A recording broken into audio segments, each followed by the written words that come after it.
ابن قیم رحمۃ اللہ نے عجیب واقعہ لکھا، فرماتے ہیں میں گلی میں جا رہا تھا، میں نے دیکھا ایک دروازہ کھلا، ماں اپنے بچے کو مار رہی ہے، تھپڑ لگا رہی ہے اور کہتی ہے تو نے مجھے بڑا ذلیل کیا، بڑا پریشان کیا، نافرمان ہے، کوئی بات نہیں مانتا، نکل جا میرے گھر سے۔ وہ بچہ رو رہا تھا، دھکے کھا رہا تھا، جب گھر سے باہر نکلا ماں نے کنڈی لگا دی۔ فرماتے ہیں میں کھڑا ہو گیا ذرا منظر تو دیکھوں، بچہ روتے روتے ایک طرف کو چل پڑا، ذرا آگے گیا، نکر سے پہلے واپس آ گیا، پھر دروازے پہ کھڑا، میں نے پوچھا بچے واپس کیوں آ گئے؟ کہنے لگا سوچا تھا کہیں اور چلا جاؤں، پھر دل میں خیال آیا مجھے دنیا کی ہر چیز مل سکتی ہے، مجھے ماں کی محبت نہیں مل سکتی،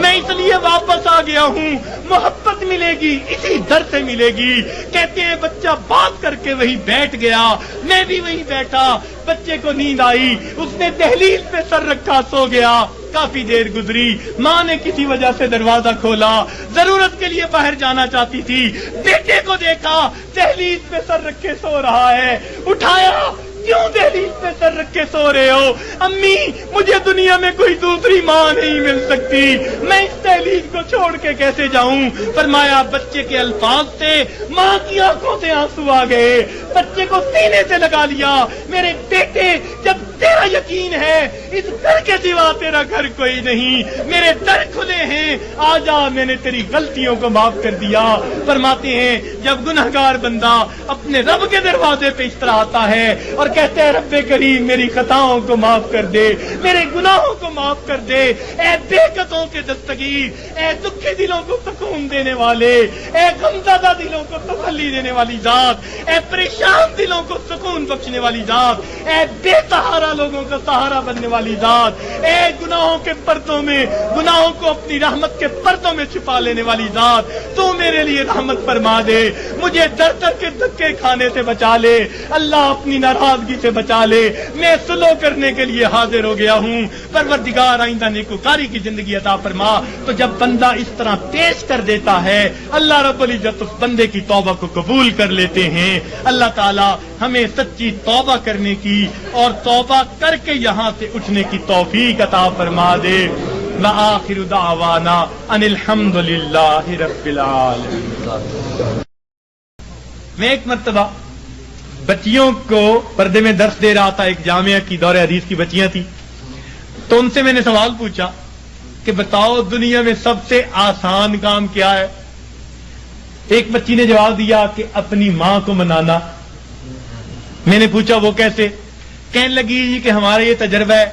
کہ ماں اگر اپنے بیٹے سے ناراض بھی ہونا تو بیٹی سے پوچھتی پھرتی ہے اس نے روٹی کھا لی، اس کا بستر تو نے بنا دیا، اس کے کپڑے تو نے ٹھیک کر دیے، اب اوپر سے ناراض پھر رہی ہے، مگر ماں کی مامتا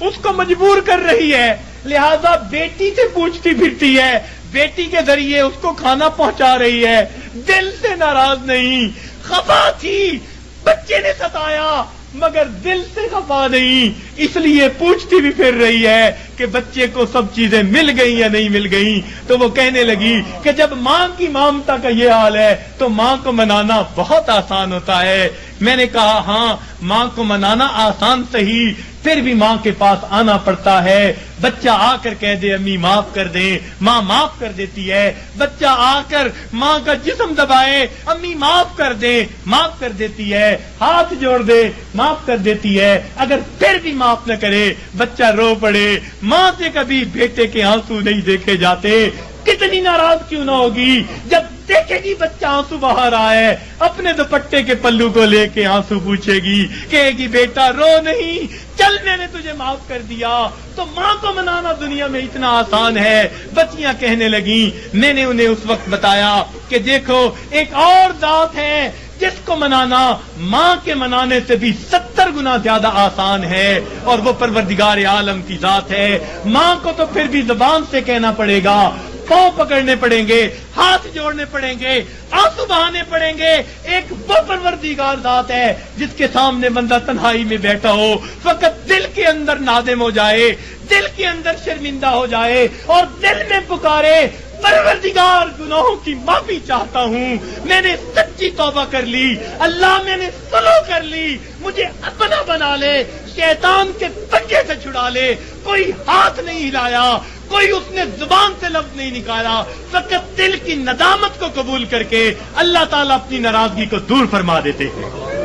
تو اللہ رب العزت کو منانا ماں کے منانے سے بھی 70 گنا زیادہ آسان ہے۔ تو اپنے رب کو منا لیجئے۔